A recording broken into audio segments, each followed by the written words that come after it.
આજે અમે ભગવદ્ ગીતા ચોપડીની અંદર રહેલું નચિકેતાની વાર્તા અનુસાર નચિકેતાનું એક નાટક કરીશું. તમે બધા ધ્યાનથી નિહાળજો.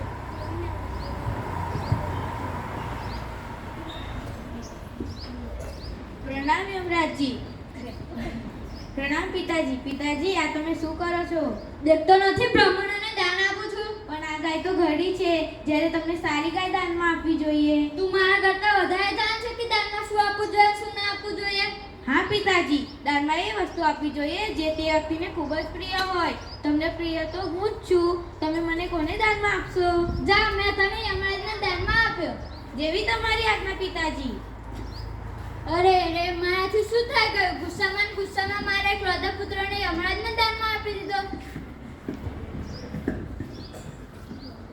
આ કેવો બાળક છે જે મતના મોઢામાં આવી ગયો? ઓ બાળક, તું કોણ છે? તું અહીંયા શું કરવા માટે આવ્યો છે? મારું નામ નચિકેતા છે. હું અહીંયા યમરાજજીને મળવા આવ્યો છું. પણ તું શું કામ યમરાજને મળવા માંગે છે? કારણ કે મારા પિતાજીએ મારું દાન કરી દીધું છે. આ કેવો બાળક છે, તેને મૃત્યુનો પણ ડર નથી, તે યમરાજને મળવા આવી ગયો. તે આ સમયે યમપુરીમાં નથી, તે 3 દિવસ બાદ આવશે, ત્યારે તું આવજે. કોઈ ચિંતા નથી, હું 3 દિવસ સુધી અહીંયા જ રાહ જોઉં છું. યમરાજ કી જય હો. યમરાજ, તમને મળવા કોઈ બાળક આવ્યો છે. તે કોણ છે? તે એવું કહે છે કે તેમના પિતાજીએ તમને દાનમાં આપ્યા છે.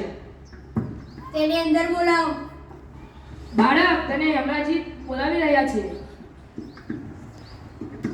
પ્રણામ યમરાજજી. યમરાજજી, મારા પિતાજીએ તમને મારું દાન કરી દીધું છે. હું તમારી સેવા કરવા અહીંયા આવ્યો છું. વત્સ, મેં તારા દ્રઢ નિશ્ચય અને પિતૃભક્તિથી પ્રસન્ન થયો છું. તારી પાસે 3 વરદાન છે. માગે તે આપું. તો યમરાજજી, પહેલું વરદાન એ માગું કે મારા પિતાજીનો ગુસ્સો શાંત થઈ જાય અને તે મને પહેલા જેવો લાડ પ્યાર કરે. તથાસ્તુ, આવું જ થશે. હવે બીજો વરદાન માંગ. મારા પિતાજીએ તો યજ્ઞ સ્વર્ગની પ્રાપ્તિ માટે કર્યું હતું. લાવને હું તે વરદાન માંગું. તો યમરાજજી, સ્વર્ગની પ્રાપ્તિ કેવી રીતના થઈ શકે છે? વત્સ, તને સ્વર્ગની પ્રાપ્તિ તારા સારા કર્મો અને તારા માતા પિતાની સેવા દ્વારા થઈ શકે છે. હવે અંતિમ વરદાન માંગ. હું અંતિમ વરદાન એ માંગુ કે આત્માનું રહસ્ય શું છે તે તમે મને સમજાવો. કોઈ બીજો વરદાન માંગ. આ પ્રશ્ન એવો છે કે જેને અહીંયા કોઈ સમજી શકતું નથી. અરે યમરાજજી, તમને કઈ આપવું હોય તો આ પ્રશ્નનો ઉત્તર આપો, નહીંતર રહેવા દો. આના બદલામાં બીજી કોઈ અન્ય વસ્તુ મને નથી જોતી. આ પ્રશ્ન એવો છે કે જેનો ઉત્તર હું પણ નથી જાણતો. તું જ્ઞાન પ્રાપ્તિ કર અને જ્ઞાન પ્રાપ્તિ કર્યા બાદ તને આ પ્રશ્ન તો નહીં, પરંતુ સંસારના બધા જ પ્રશ્નોનો ઉત્તર મળી હશે.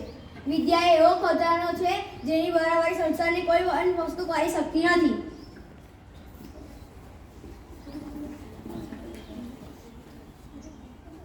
આમ પછી નચિકેતા વિદ્યા અધ્યયન કરીને મોટા વિદ્વાન બન્યા અને તેમનું નામ સંસારમાં અમર થઈ ગયું.